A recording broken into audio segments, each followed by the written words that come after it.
কবরের উপর কোরআনে 8টি আয়াতে আল্লাহ কবরের কথা বলেছেন। কয়টি আয়াত বলেন? 8টি আয়াত।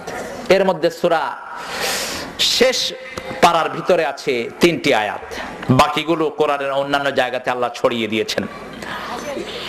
সূরা আদিয়াতে আল্লাহ রাব্বুল আলামিন বলছেন, ফালা ইয়ালামু ইযা বুসিরা মা ফিল কুবুর। তোমরা কি জানো না আল্লাহ রাব্বুল আলামিন কবর থেকে মানুষকে উত্থিত করবেন, আর কবরে যা কিছু হবে সব জানেন কে? আরো আসতে বলেন, আল্লাহ জানেন। কবরে আমাদের সবাইকে যেতে হবে, ঠিক না বেঠিক?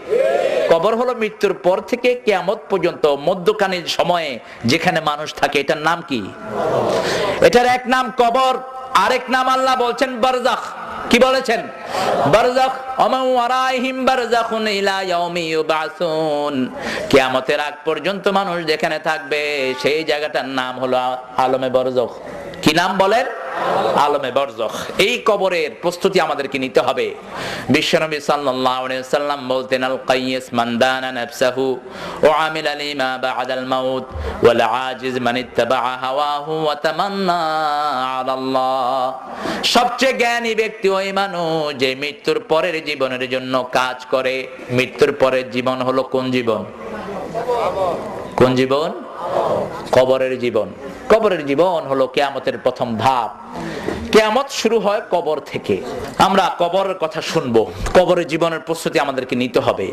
আমরা কেউ থাকতে পারবো না, এবং কখন কে চলে যাব কারো কাছে কোনো নোটিশ যাওয়ার একটা সিরিয়াল নাই, যাওয়ার কোনো সিরিয়াল নাই। আসার একটা সিরিয়াল আছে।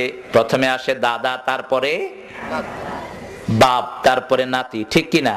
কিন্তু যাওয়ার সময় কোন সিরিয়াল?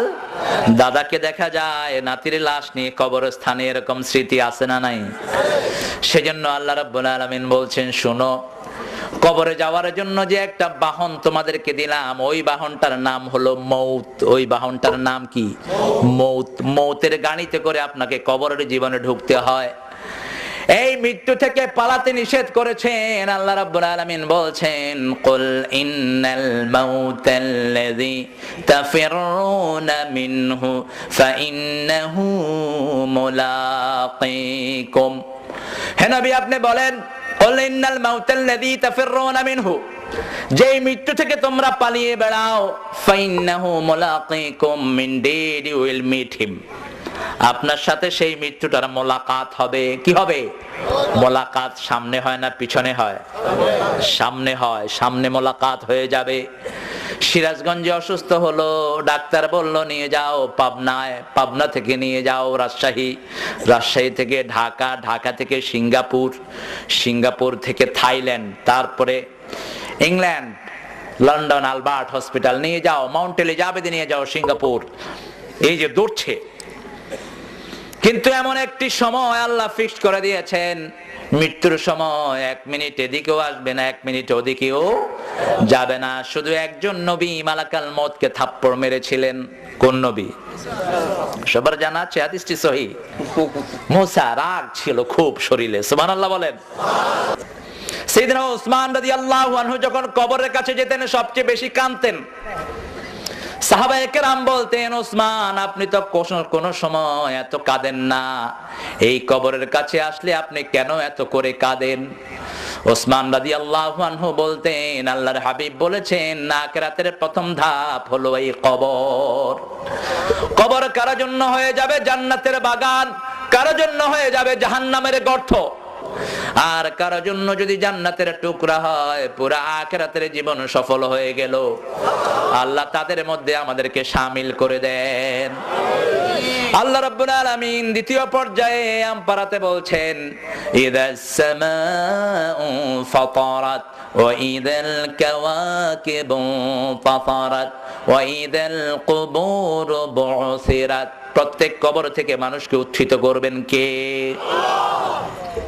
সূরা আবাসাতে বলছেন, ফামাতাহু ফাআকবারা, আল্লাহ নিজেই দুনিয়া থেকে বিদায় করবেন, আবার তার কবর রচনা করে দিবেন কে? আমাতাহু ফাআকবারা। সূরা তাওবায় বললেন, এমন কারো কবরের পাশে দাঁড়িও না যে শিরকের উপর মারা গেছে। লা তাকুম আলা কবরিহি, তার কবরের পাশে তুমি দাঁড়ায়ও না। আবার বিশ্বনবীকে বললেন, আমা আনতা বিমুসমাইন মান ফিল কুবুর, কবরের জীবনে কি হয় নবী আপনি শুনেন না? কে শুনেন? কে শুনেন? আল্লাহ শুনেন। আবার আল্লাহ বলছেন কোরআনের অন্য জায়গায়, ইয়াসাল কুফফারু মিন আসহাবিল কুবুর, সমস্ত কবরবাসীদের ব্যাপারে কাফেররা নিরাশ হয়ে গেছে।